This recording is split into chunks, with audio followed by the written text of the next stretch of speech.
আজ বানাতে চলেছি চিকেন পকোড়া।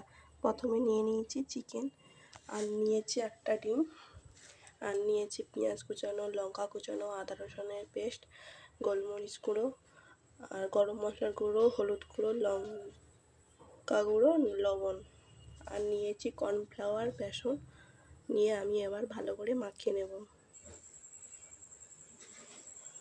দেখো ভালো করে মাখানো হয়ে গেছে। আমি এবার গ্যাস জেলে কড়াটা গরম করে নেব।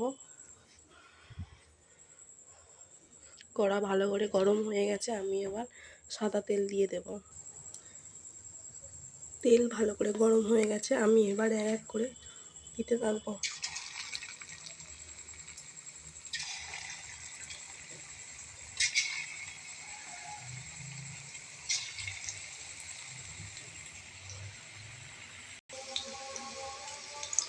দেখো আমি কড়াই দিয়ে ভাজতে আরম্ভ করেছি, আমি এবার ভালো করে নেড়ে নেব।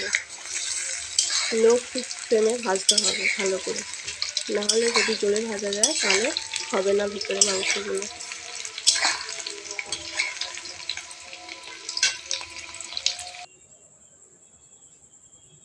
দেখো আমার পকোড়া ভাজা হয়ে গেছে, কত সুন্দর মচমচে, খুব সুন্দর ভাজা হয়ে গেছে। বিকেলে দারুণ একটা টিফিন।